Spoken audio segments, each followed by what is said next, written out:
नमस्कार। चौधरी बल्लूराम गोदारा राजकीय कन्या महाविद्यालय श्री गंगानगर से मैं डॉक्टर बबीता काजल। आज हम फिर से एक बार बात करने वाले हैं बिहारी जी पर। बिहारी जी के व्याख्या खंड का यह दूसरा वीडियो है। आइए देखते हैं आज हम बिहारी जी के किन दोहों पर चर्चा करेंगे। रीतिकाल के रीति सिद्ध कवि बिहारी, उनके कुछ दोहे प्रस्तुत हैं जिनके बारे में हम चर्चा करेंगे।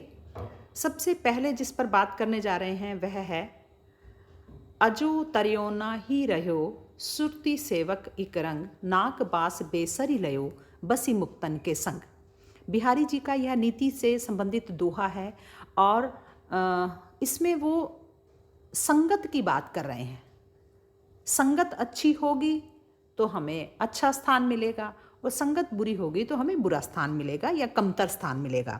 इसके बारे में वो कहते हैं कि अजो तरियोना ही रहो, कि अब तक भी तरियोना कर्णाभूषण, कानों का आभूषण, तरियोना तरा नहीं, दो मतलब है इसमें। एक ही देश तक रहा, एक ही प्रदेश तक रहा या सीमित देश तक रहा। श्रुति सेवत इक रंग, क्यों? क्योंकि वह कानों पर धारण किया जाता है और कानों पर धारण करने के कारण, नायिका द्वारा कानों पर धारण करने के कारण केशों से ढक जाता है और कान के पास होने के कारण किसी की दृष्टि में नहीं आता है। और दूसरी तरफ नाक बास बेसरी लयो बसी मुक्तन के संग, जो नाक में धारण किया जाने वाला बेसरी नामक आभूषण होता है, उसे देखो छोटा सा होता है लेकिन नायिका की नाक पर चढ़ा होने के कारण उसे सभी देखते हैं, उसकी सभी प्रशंसा करते हैं, वह सबके आकर्षण का केंद्र बनता है। और दूसरी तरफ जो तरियोना है वह कर्णाभूषण है, वह अप्रशंसित रह जाता है, अनदेखा रह जाता है। तो इस तरह से वो इसका दूसरा तात्पर्य वो ये कहना चाहते हैं, साधना पर अगर इसका हम अर्थ निकालें तो कि वेद विहित यज्ञ आदि कर्म कांड का अगर हम सेवन करते हुए साधक अगर करता है, उसका सेवन करता है, तो वो तरियोना, बिना तरे जिसका उद्धार नहीं होता है, रह जाता है।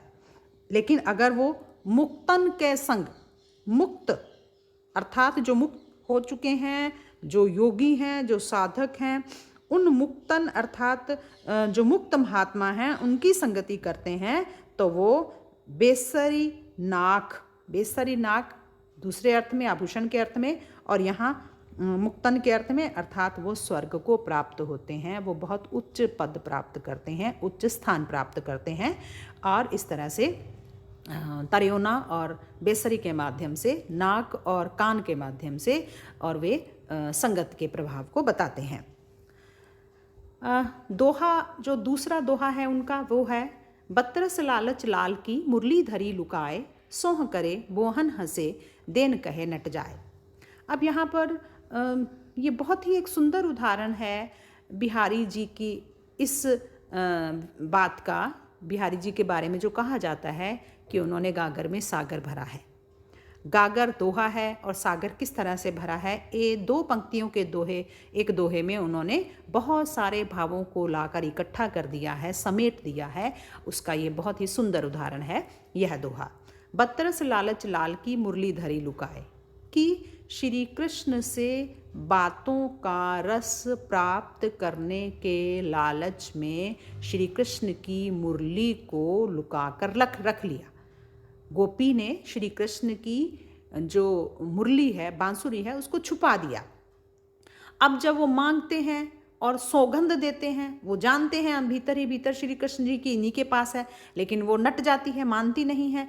और जब वो सौगंध देते हैं तो वो बोहों ही बोहों में हंसती है, आंखों ही आंखों में हंसती है, दैन कहे नट जाए। और जैसे ही उन्हें विश्वास हो जाता है कि ये गोपी की ही शरारत है तो उसे कहते हैं बांसुरी लौटाने को, लेकिन वो देने का कहते ही फिर से नट जाती है कि मेरे पास तो है ही नहीं, मैं कैसे दूंगी।